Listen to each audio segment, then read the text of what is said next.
ಆಮೇಲೆ ಮೀನಾ ಮೇಡಮ್ ಅವ್ರನ್ನ ಕವಿಗೋಷ್ಠಿ, ಅವ್ರು ಒಳ್ಳೆ ಕವಿಯತ್ರಿ ಅಂತ ಗೊತ್ತಿದೆ, ಅವ್ರ ಕೃತಿಗಳೆಲ್ಲ ನನ್ನ ಹತ್ರ ಇದೆ. ಹಾಗಾಗಿ ಅವ್ರು ಒಳ್ಳೆ ಕವಿಯತ್ರಿ ಅಂತ ಗೊತ್ತಿತ್ತು, ಆದರೆ ಪರಿಚಯ ಇರಲಿಲ್ಲ. ಮೊನ್ನೆ ಮೈಸೂರಿಗೆ ಯಾವುದೋ ಒಂದು ಮಿನಿಸ್ಟರ್ ಪ್ರೋಗ್ರಾಮ್ ಏನೋ ಬಂದಿರೋ ಮೀಟಿಂಗಿಗೆ, ಅಲ್ಲಿ ಮೇಡಮ್ನ ನಾನು ನೋಡಿದೆ, ತುಂಬ ಆತ್ಮೀಯವಾಗಿ ಮಾತಾಡ್ಸಿದ್ರು.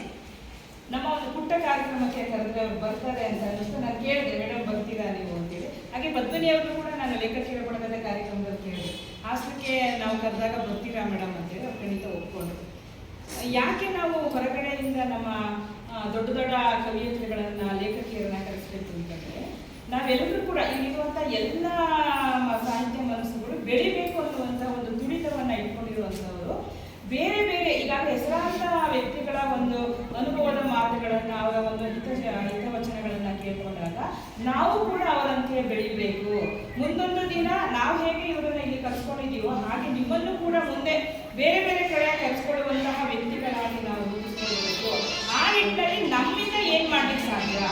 ಯಾಕೆಂತಂದ್ರೆ ನಾವು ಸಾಹಿತ್ಯ ಕ್ಷೇತ್ರಕ್ಕೆ ಕಾಲಿಟ್ಟಾಗ ಯಾವ ಒಂದು ಸಾಹಿತ್ಯ ಸಂಘಟನೆಯೂ ಕೂಡ ಹಾಸನದಲ್ಲಿ ಇರಲಿಲ್ಲ. ನಾವು ಏನೋ ಬರ್ಕೋತಾ ಇದ್ವಿ, ಏನೋ ಓದ್ಕೋತಾ ಇದ್ವಿ, ಹೇಗೆ ಬರಿಬೇಕು, ಏನು ಮಾಡಬೇಕು ಅನ್ನುವಂಥ ಯಾವ ಮಾರ್ಗದರ್ಶನ ಕೂಡ ನಮಗೆ ಸಿಗ್ತಾ ಇರಲಿಲ್ಲ.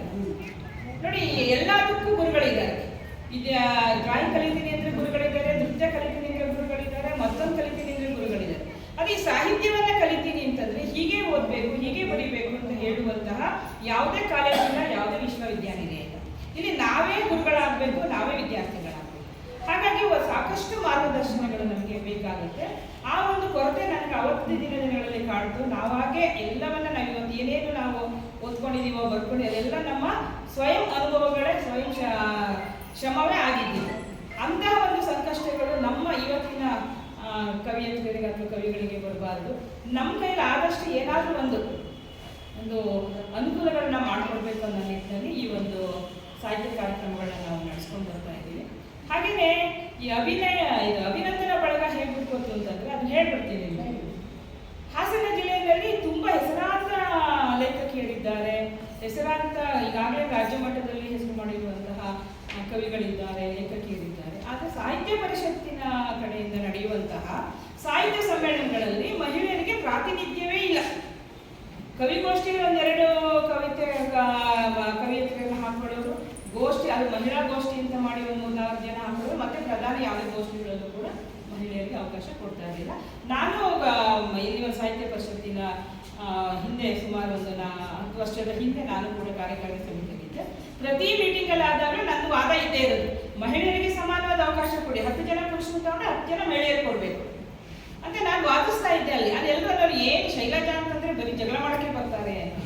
ನಾನು ಯಾವಾಗಲೂ ಮಹಿಳೆಯರಿಗೆ ಪ್ರಾತಿನಿಧ್ಯ ಕೊಡಿ, ನೀವೇನು ಹಾಗೆ ಕೊಡ್ಬೇಡಿ. ಪ್ರತಿಭಾವಂತರಿವೆ ನಮ್ಮಲ್ಲಿ, ಅವಕಾಶ ಮೀಸಲಾತಿ ಬೇಡ ನಮಗೆ, ಪ್ರತಿಭಾವಂತರು ಇದ್ದಾರೆ, ಅವ್ರಿಗೆ ಅವಕಾಶ ಕೊಡಿ. ಬರೀ ಎಲ್ಲರೂ ಪುರುಷ ಮುಂದುವರಿ ಇಡೀ ಯಾವುದೇ ವೇದಿಕೆ ಕಾರ್ಯಕ್ರಮವಾಗಲಿ ಬರೀ ಪುರುಷರೇ. ನಮ್ಮ ಮಹಿಳೆಯರ ಕಾರ್ಯಕ್ರಮ, ನಮ್ಮ ಮಹಿಳೆಯರ ಪುಸ್ತಕ ಬಿಡುಗಡೆ ಆಗಲಿ ಬರೀ ಪುರುಷ ಕುಂದವರು. ಹಾಗೆ ಮಹಿಳೆಯರಿಗೆ ಈ ಸ್ಥಾನದಲ್ಲಿ ಕೂತ್ಕೊಳ್ಳೋ ಅರ್ಹತೆ ಇಲ್ವಾ? ನಮ್ಮ ಮಹಿಳೆಯರು ನಾವು ಕೂಡ ಮಾಡ್ಕೋತಾ ಇದ್ದೀವಿ. ಇಡೀ ವೇದಿಕೆ ಬರ್ತೀವಿ, ಪುರುಷರನ್ನೇ ಕೂರಿಸ್ತೀವಿ ನಮ್ಮ ಮಹಿಳೆಯರ ಕಾರ್ಯಕ್ರಮದಲ್ಲೂ. ಇದು ನನಗೆ ಸ್ವಲ್ಪ ಅನಿಸ್ತಾ ಇತ್ತು, ಯಾಕೆ ಮಹಿಳೆಯರು ಈ ಥರ ಆಗ್ತಾ ಇದ್ದಾರೆ ಅಂತ. ನಾನು ಪರಿಷತ್ನಲ್ಲೂ ಕೂಡ ವಾದ ಮಾಡ್ತಾ ಇದ್ದೆ. ನನ್ನ ಅವಧಿ ಮುಗಿಯಿತು.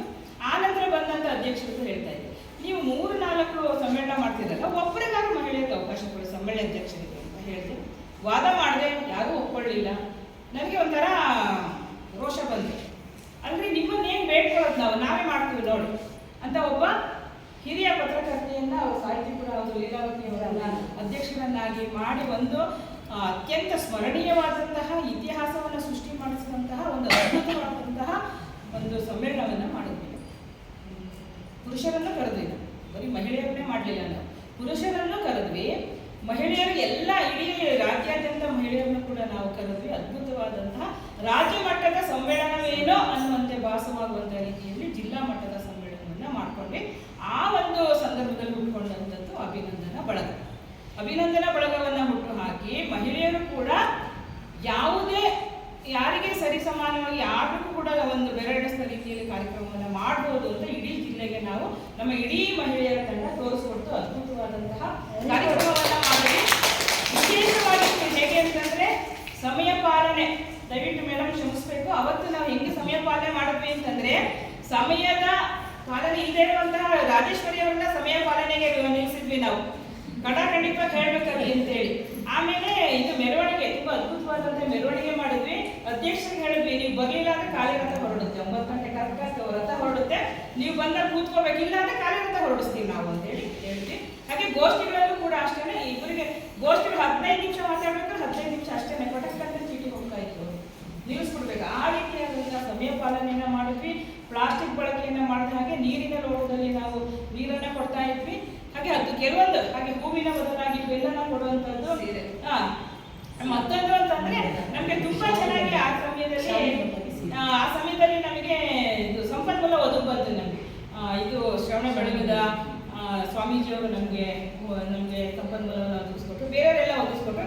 ಅದು ಎಲ್ಲರಿಗೂ ಸೇರ್ಬೇಕು ಅನ್ನೋ ಒಂದು ನನ್ನ ಒಂದು ಅಭಿಪ್ರಾಯ ಆಗಿತ್ತು. ಹಾಗಾಗಿ ಎಲ್ಲರಿಗೂ ಕೂಡ ಒಂದು ಕಾಟನ್ ಸೀರೆಗಳು, ಶಾಲಿನ ಬದಲಾಗಿ ಪ್ರತಿಯೊಬ್ಬರಿಗೂ ಸೀರೆಗಳನ್ನು ಕೊಡುವಂತಹ ಒಂದು ಪದ್ಧತಿನ ಅಲ್ಲಿ ಶುರು ಮಾಡ್ಕೊಂಡಿದ್ವಿ ನಾವು. ಅಂದ್ರೆ ಅಲ್ಲಿ ಅದ್ಭುತವಾಗಿ ನಡೀತದೆ ಅಂತಹ ಒಂದು ಕಾರ್ಯಕ್ರಮವನ್ನು ನಾವು ಮಾಡಿದ್ವಿ. ಅಂದ್ರೆ ಶಕ್ತಿ ಇದೆ, ನಮ್ಮ ಮಹಿಳೆಯರಿಗೂ ಕೂಡ ಶಕ್ತಿ ಇದೆ ಅನ್ನೋದನ್ನ ನಾವು ಹೇಳ್ತೀವಿ. ಯಾರಿಗೋಸ್ಕರ ನಾವು ಕಾಯ್ಬೇಕಾಗಿಲ್ಲ, ಯಾವುದೇ ನಮ್ಗೆ ಅವಕಾಶ ಕೊಡೋದು, ನಾವೇ ಅವ್ರಿಗೆ ಅವಕಾಶವನ್ನು ಕೊಡ್ತೀವಿ ಅನ್ನೋ ಒಂದು ಮನೋಭಾವನೆಯನ್ನು ನಾವು ಮೂಡಿಸ್ಕೊಳ್ಬೇಕು.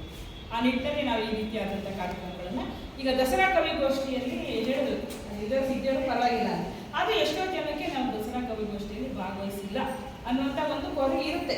ಎಲ್ಲರೂ ಅಲ್ಲಿ ಭಾಗವಹಿಸ್ಕೊಳ್ಳೋಕೆ ಆಗೋದಿಲ್ಲ. ನಾನು ಹೋಗಿ ಬಂದಿದ್ದೀನಿ ಕವಿಗೋಷ್ಠಿ, ಪ್ರಧಾನ ಕವಿಗೋಷ್ಠಿಗೆ ಹೋಗಿಲ್ಲ, ಯಾವುದೋ ಒಂದು ದಸರಾ ಕವಿಗೋಷ್ಠಿಗೆ ನಾನು ಆಗ ಈ ಒಂದು 10 ವರ್ಷದಲ್ಲೇ ಹೋಗಿದ್ದೆ. ಪ್ರಧಾನ ಕವಿಗೋಷ್ಠಿಗೆ ಒಂಥರ ಆಹ್ವಾನ ಮಾಡಿದ್ರು. ಆಗ ನಾನು ಟೂರಲ್ಲಿದ್ದೆ, ನಾರ್ತ್ ಇಂಡಿಯಾ ಟೂರ್ ಹೋದಾಗ ಅಲ್ಲಿ ಬರೋಕ್ಕಾಗಲ್ಲ ಅಂತ ಹೇಳಿದೆ.